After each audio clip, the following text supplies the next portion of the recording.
You're listening to the Insight to Action podcast. My name is Donna Jones. Normally I host this program, but today I've got Karen Rivoire, who's going to share this hosting role with me. I look forward to that. Actually, she's going to take over. And we're going to be talking to Richard Barrett, who's been on my other podcast, but today we're going to be talking about something particular. In 2011, Richard Barrett and I chatted about the new paradigm for leadership and what exactly it takes to function quite well as a leader in today's world. Recently, Richard has published The Psychology of Well-Being. So I think it's time to talk about that. When I say we, I'm referring to Karen Rivoire, who's joining me today. Karen is part of the humanizing HR work in the area of leadership, product, and network design. So she's very much around helping leaders attract the best talent, improving trust, and sustaining organizational health.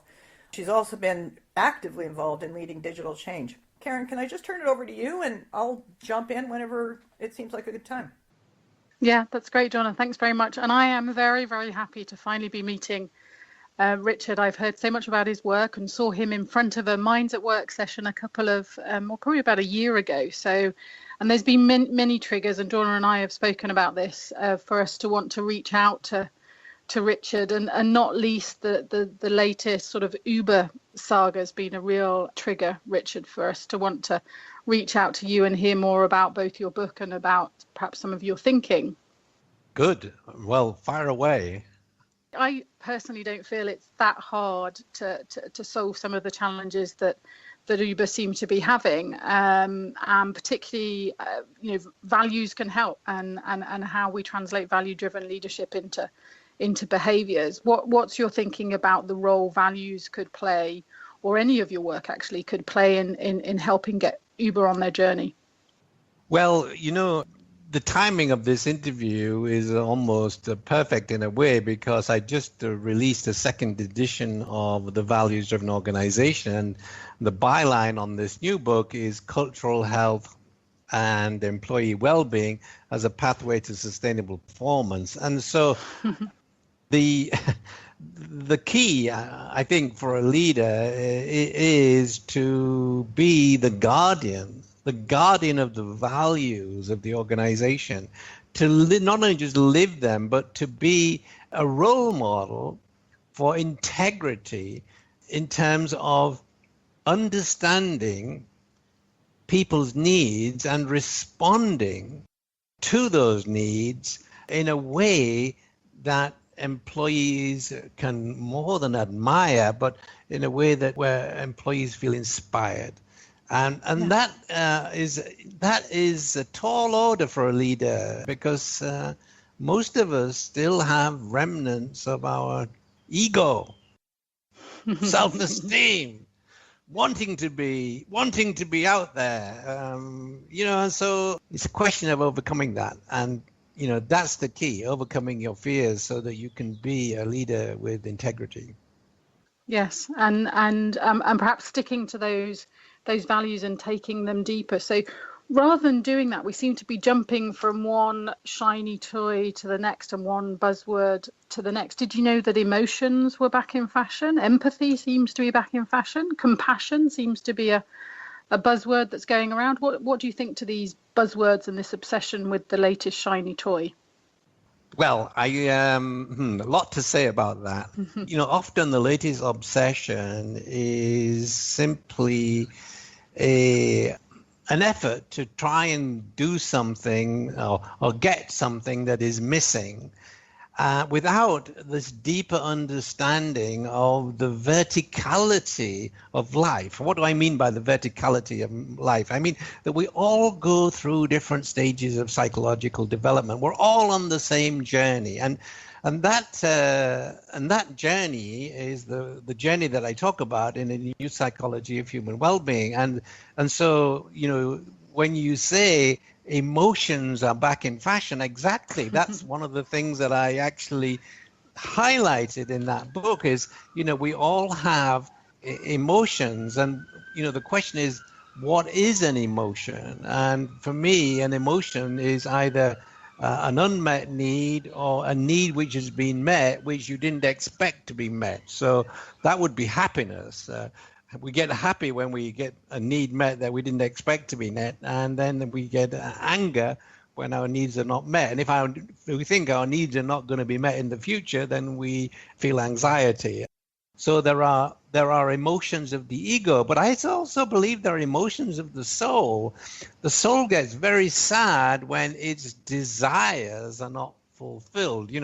I make a difference between ego needs and soul desires. Soul has desires, whereas ego has needs. The ego has to have its needs met, or it gets into these emotions, the emotion of anger and anxiety and fear.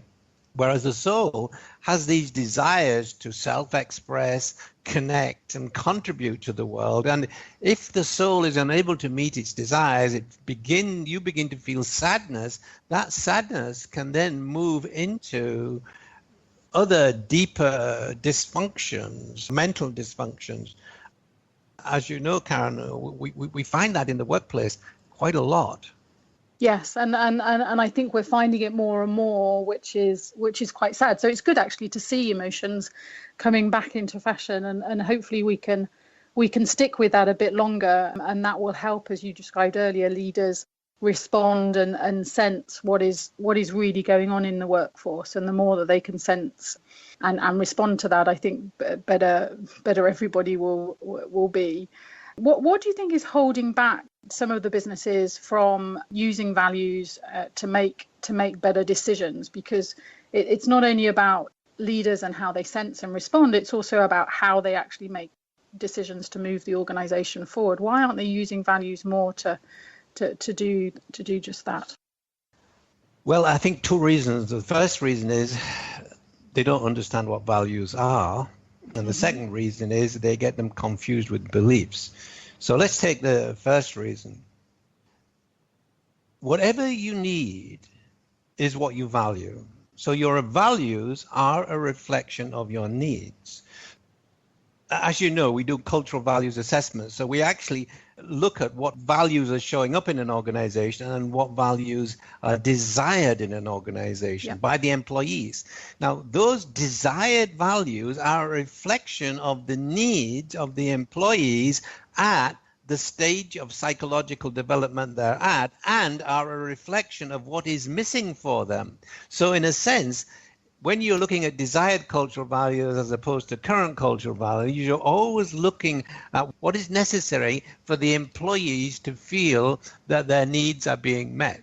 And that is actually fundamental to building not just a high performance organization, but an organization where you have a great sense of cultural health and employee well-being. Robert Keegan brought out a book recently about a deliberately developmental organization, and I totally align with that because everybody on the planet is going through different stages of development. I call them 7 stages of psychological development, and the last 4 stages go from being around 24 years old all the way up to your retirement age. And so as employees go through those stages, their needs met, so their values change. What is important to them changes as they move through those stages. And if you don't understand that, then you're operating basically in some sort of flat land, whereas actually we're all living in vertical land. Yes, no, that's great. And I think that's real sort of practical advice for people who are very much getting confused. So that assessment up front is essential, because that can unite people, it can unite countries, but you have to go through that cultural and values assessment. So that's great to have that pragmatism. So what about the beliefs bit that you were saying we were using values? Yeah, so here's the interesting thing.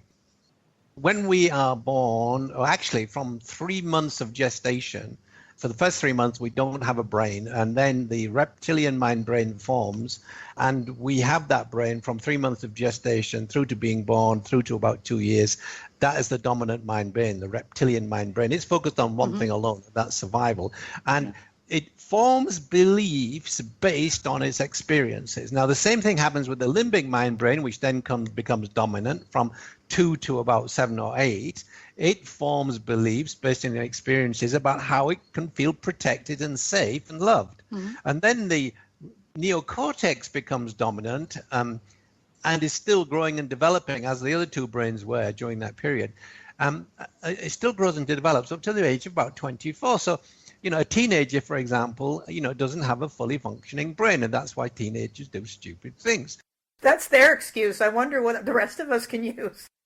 Yeah, well, okay, so during those first 24 years, your mind brain is growing and developing, and you're learning how to get your needs met, survival, safety, and security needs met in the framework of your existence. And the way we learn is by forming beliefs. Okay, so by the time you've got to 24 years of age, you've got a whole set of beliefs based on your experiences. You've got a whole set of beliefs about what your parents told you, and you've got a whole set of beliefs about what your community, what you need to do in order to feel secure in your community. At that point, if you are not able to separate from these beliefs, to find out who you really are, what you really believe, and what you value, because whatever you need is what you value. We now move into the values stage of growing and developing. From 24 onwards, we begin to have a deeper understanding of values and what values are. Now, if you are someone like Donald Trump, who had a really difficult childhood, I mean, a lot of people have difficult childhood. They grow up with beliefs about not being able, not having enough, not being loved enough, and not being enough. Yeah. Those beliefs are so ingrained that they can't move into this individuating stage of development where they can find out truly who they are and start to use values for decision making rather than beliefs for decision making. Yeah. Oh, great. That really helps. And I suppose our understanding of the brain is evolving daily, but at least those three stages are very clear. And again, remove some of the confusion we make and the wrong language we use. How do you think tech's impacting it? Because it feels very much as if, especially perhaps our sort of under 24s, and I have 3 of them, the doing is taking over the being as well, with the amount of social media and gadgets and devices.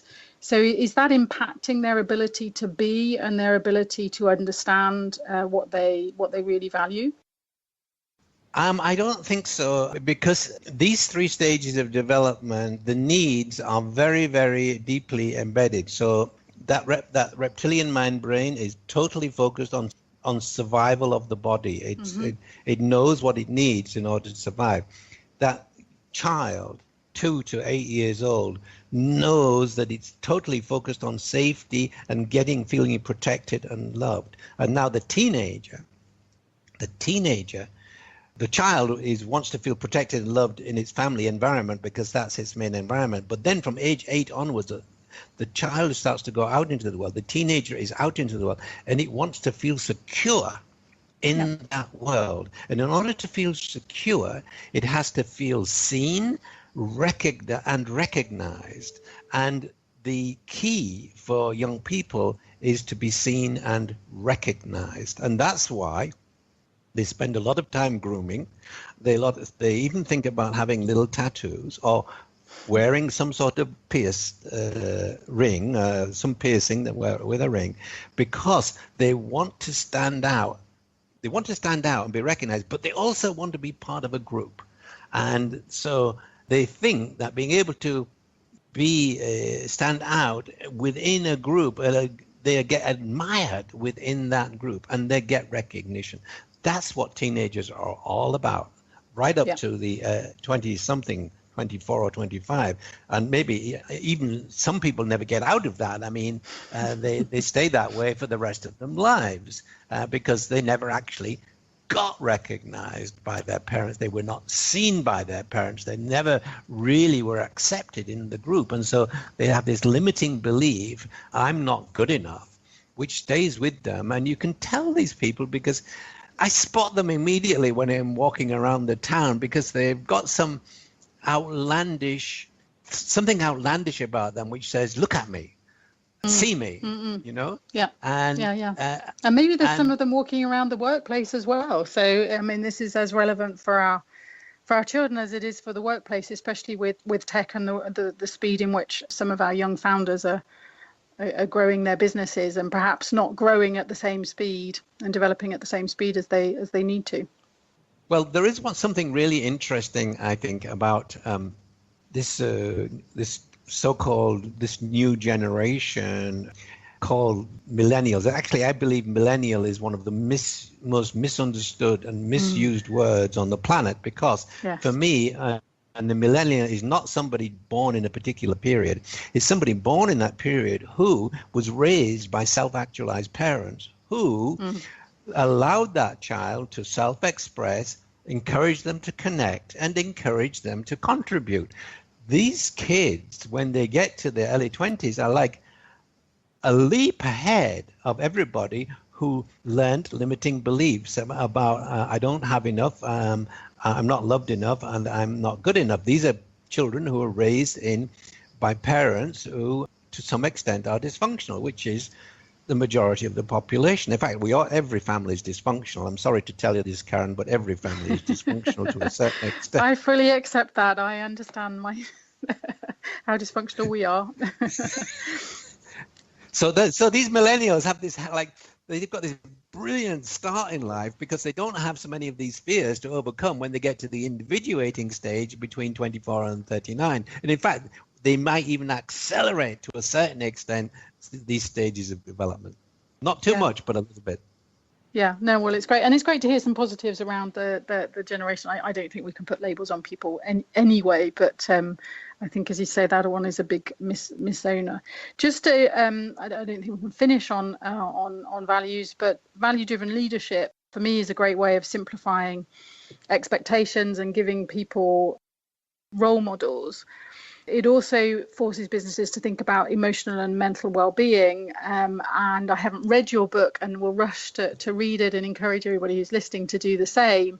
But can you tell us about how you've connected those two themes around values and emotional and mental well-being, which is a natural connection, I know, for you. But if you could help people who are listening make that same connection, that'd be great. I'll go even further. So I wrote A New Psychology of Human Well-Being, the ego-soul dynamics, or the influence of ego-soul dynamics on mental and physical health, because I wanted, first of all, to bring the soul back into psychology. The soul was absolutely in psychology at the time of Carl Jung, and Assagioli too. I'm going back to the 1950s and 60s. And Maslow, even to a certain extent, he never called it the soul, but he had that sort of higher vision. But from that moment on, the whole psychological profession became academic, and in academia, there is no God, there is no soul, and it all became cognitive. And we lost the soul out of psychology. I wrote this book to get the soul back into psychology, point one. Now, in this book, what I try to do is I link science with the spirituality with psychology, because you can't have, well, you can have three different ways of explaining the world, but actually there's only really one. And so where does science, psychology, and spirituality meet? They meet in energy. They meet in the energy field. And so what this book does, it links the 7 stages of psychological development to the human energy system, the chakra system. And it links the chakra system, it links failure to master a stage of development to the chakra system, to physical ill health. So, for example, women, when they get to the self-actualizing stage, which is in their 40s, in our 40s, they have great difficulty with the self-actualizing stage because, A, they've either got a husband who needs some taking care of, and practically every man needs some taking care of because we're hopeless, basically. Secondly, they've got children that need taking care of. And thirdly, they may have aged parents who need taking care of. And so they put their self-expression, because the 40s is the time for first stage of soul activation, self-expression. They put that on hold. Now this is the fifth chakra around the throat and the upper chest, and this is why when you look at the data, you'll see the increase in breast cancer really takes off from the mid-40s on, and the thyroid problems also. So now men, it's the next stage that really affects men, because the next stage, the first stage of soul activation, self-actualization, is self-expression. The next stage is connection, because once you've found what you love to do, you want to make a difference. And to make a difference, you've got to connect. And so now in the 50s, you want to connect. That's where women have a big advantage. Now men, because in the second stage of development, the conforming stage, they didn't learn, that they were told not to show emotions. They were told to hide their feelings. When they get to the 50s, they're totally handicapped in connecting in order to make a difference in the world. And so they then develop prostate cancer.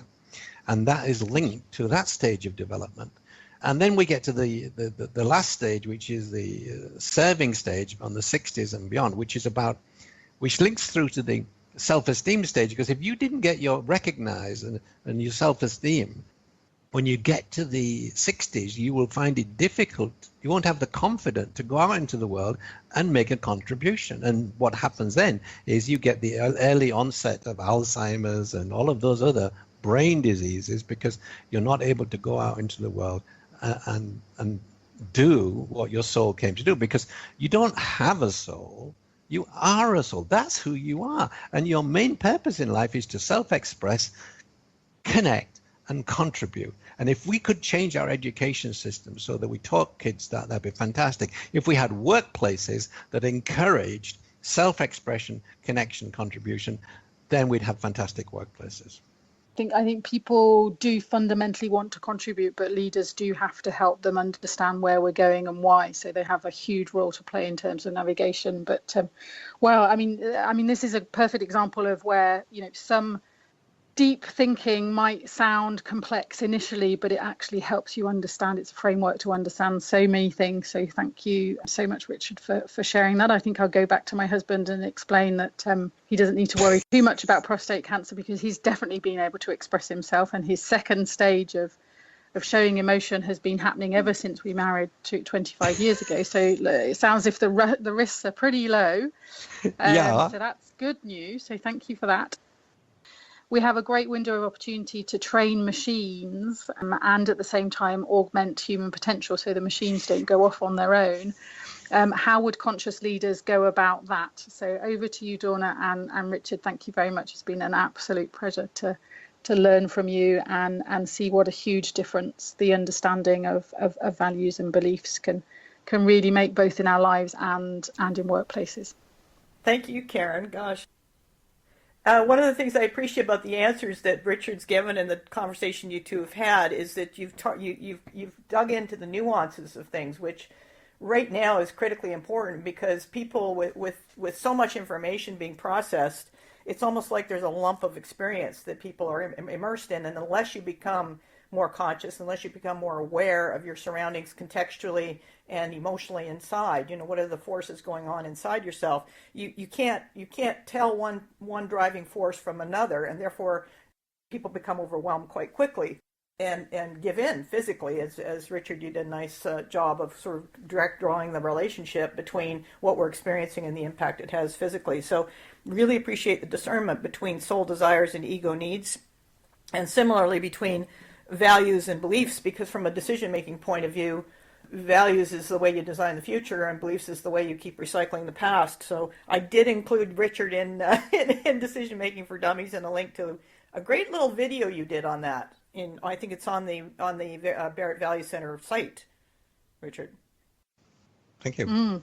Yeah, and I'd add to that, Donna, is that there may be an app for plenty of things, and we should definitely embrace technology, but maybe we should keep the apps just to save a bit of time and spend more time on everything that Richard's just talked about. And again, the same goes for workplaces. An app does not excuse a lack of depth and thinking about emotions, values, and beliefs. On the contrary, I think we owe it to ourselves even more, and particularly to the workplace, to understand ourselves, to be able to deal with what's coming in the next few years. So thanks for the opportunity to talk to Richard.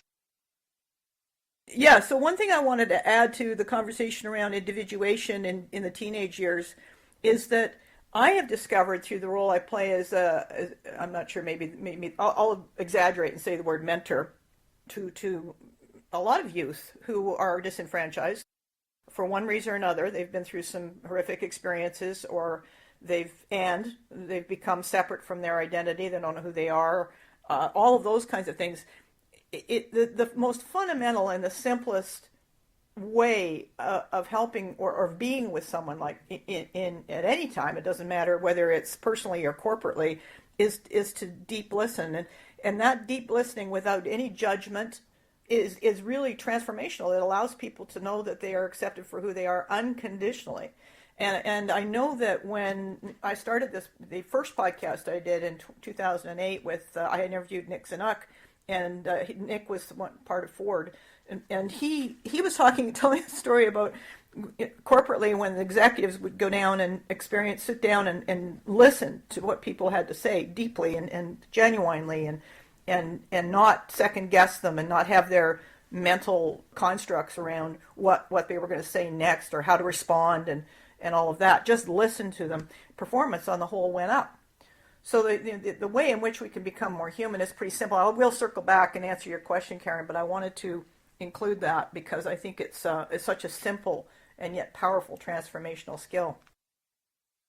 And as the speed of change continues to accelerate, that's one thing we have to keep. And actually, I've seen that as my role in HR is to help leaders hear and see what's really going on. And in an ideal world, they need to be going out and connecting permanently, but that hasn't always happened even in the past. But that direct connection, I fully agree, it's very, very powerful. And again, maybe technology can help gather even more voice, and I'm now talking about real voice, because again, you don't just want snippets or retranscriptions. You actually want the voice of what people are really, really saying. So great leaders, I think they go and they embrace that, and they go out and look for it, and that's their sort of nourishment going forward. But I think with less and less HR or whatever HR revolutionaries in the workplace, my fear is that we're going to miss those opportunities. Yeah. Well, let's go back now to the question you asked. Richard, any thoughts you have? Just jump in and. I listen so well that when you ask a question 5 minutes ago, I've completely forgotten it by the time, 5 minutes, because I'm always listening to the present moment. So could we just get back to the question again? Because I don't want to show myself up and be ignorant. So shall I try it again? So it was if we have a window of opportunity to train machines. So that's the language we're using currently in AI and machine learning. So we have an opportunity to train machines, and at the same time, I think augment human potential, because human potential, we haven't reached peak human potential, and anybody who tries to say the opposite is wrong. So I was just wondering how would conscious leaders go about training machines and augmenting human potential, so we really continue to get the best out of people, and train machines in the appropriate way, i.e. machines that understand being perhaps and not just the doing. I've talked about this topic before with a young man who is completely into AI, and my question was, and frankly, I know nothing about this topic, but my question was, how do you build the soul into the machine? Because who we are as human individuals, we're actually souls experiencing life in a three-dimensional material world. And the three-dimensional material world is simply a property of our senses. And so we think we live in this three-dimensional material world. We actually live in a fourth-dimensional energetic world with lots of synchronicities. And once you live in soul consciousness, synchronicity rains down with you. How do you program that into a machine? That's my question.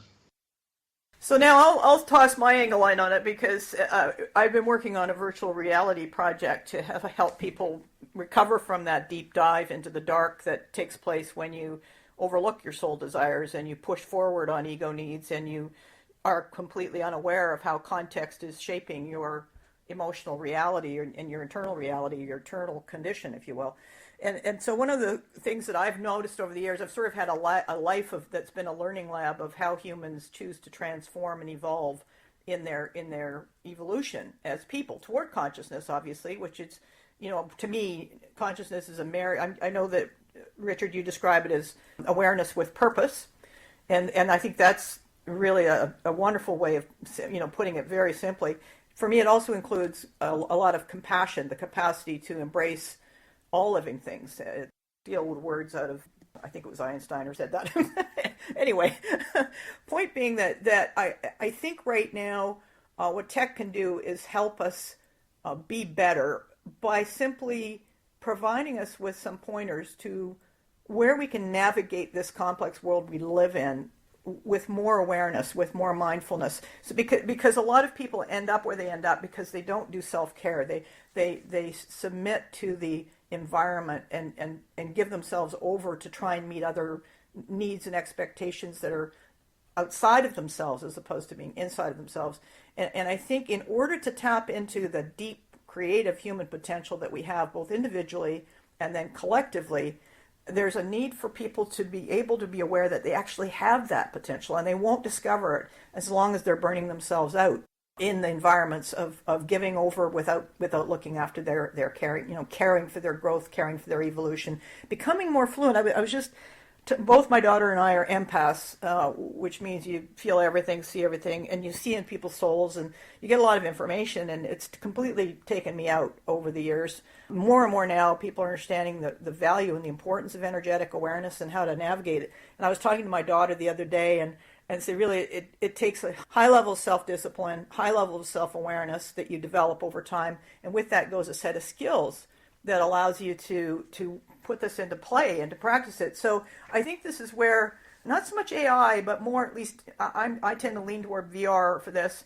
because VR provides us with a contextual opportunity to pivot in a particular place in our experience to go, okay, well, normally, habitually, I would respond this way, but what if I responded this way? What if I didn't react, as in some cases where if you judge somebody, they judge you back, or you're judged, so you judge back? What if I didn't judge back? What if I just simply had compassion for that part of the human condition and rose above it? So, take my emotions and recognize what role they can play in the response that I might have in this moment, and work with them in a different way.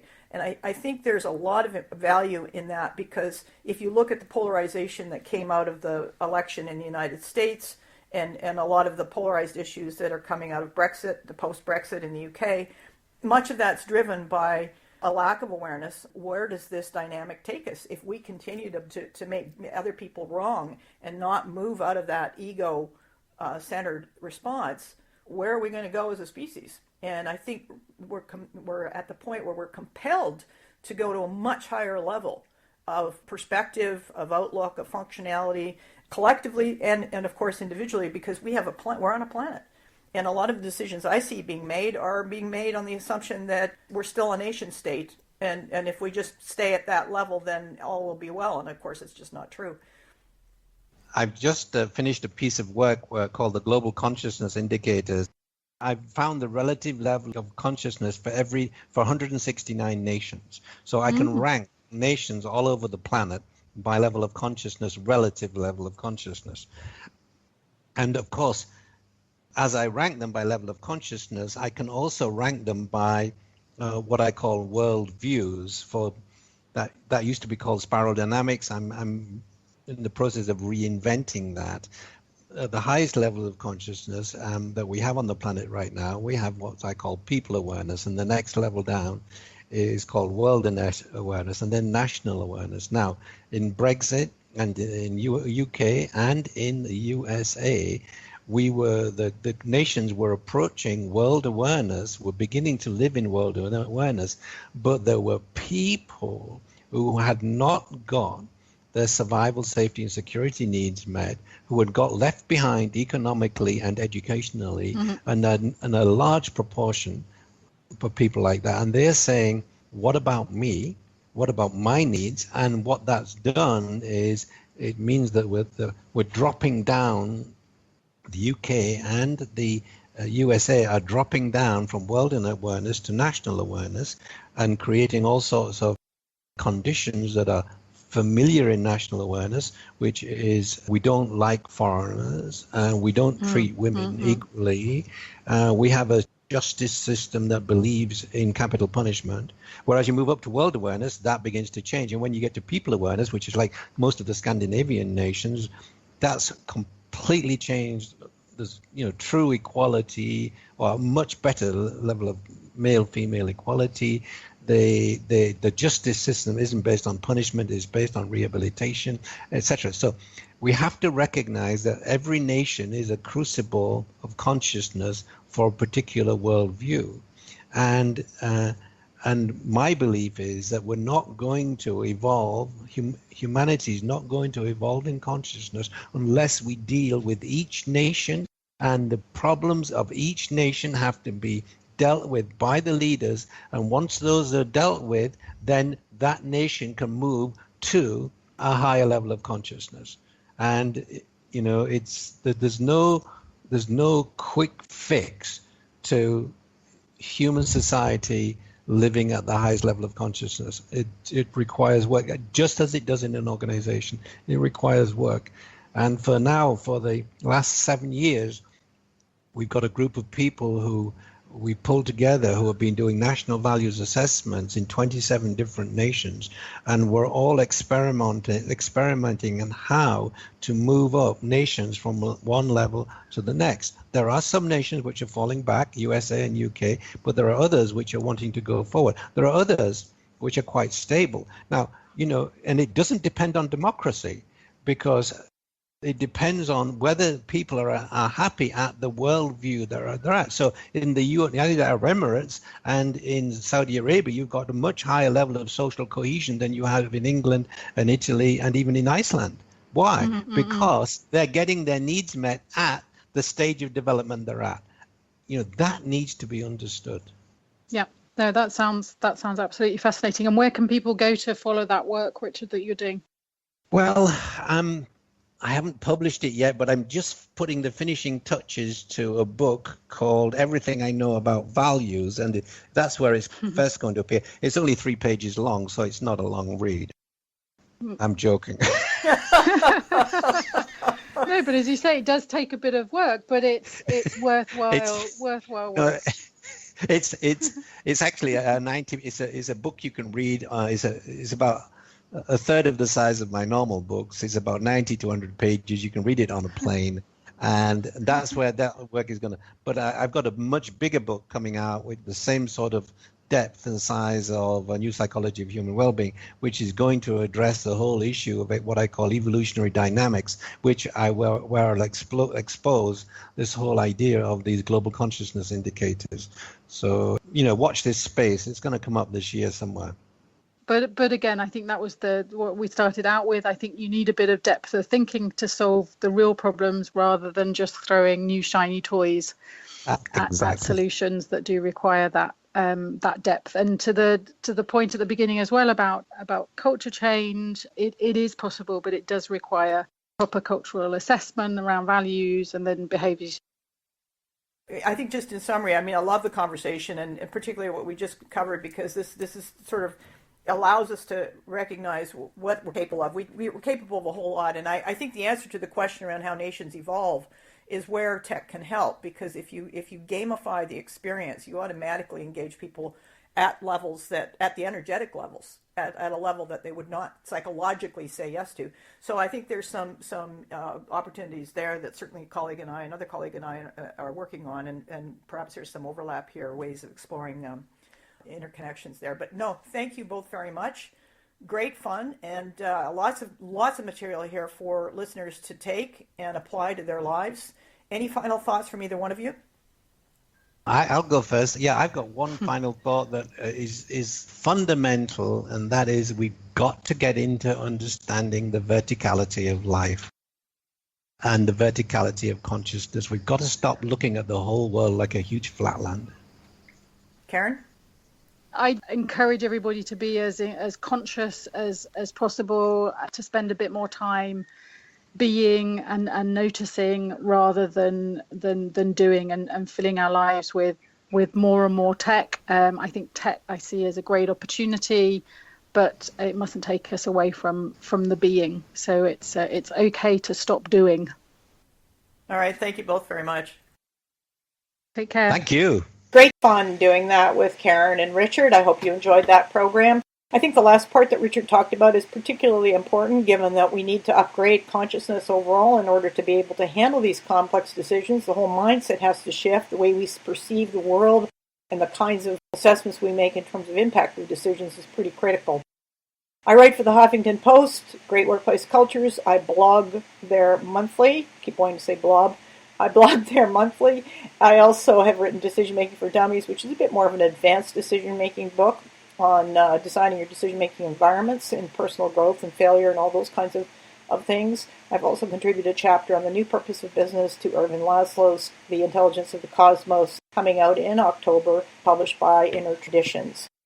In addition to that, of course, I work with companies and leaders specifically to transform their decision-making to better fit complexity, and at the same time updating and upgrading leadership skills and leadership decision-making skills specifically, to handle the complex issues as well as merging that with who you are, more of who you are, and to restore some health and coherence to the entire experience. So thank you for listening. Connect, please. LinkedIn and or Twitter. Twitter is EPDAWNA_Jones. Talk to you soon. Thanks for sharing. Thanks for listening. And thanks for passing this link on.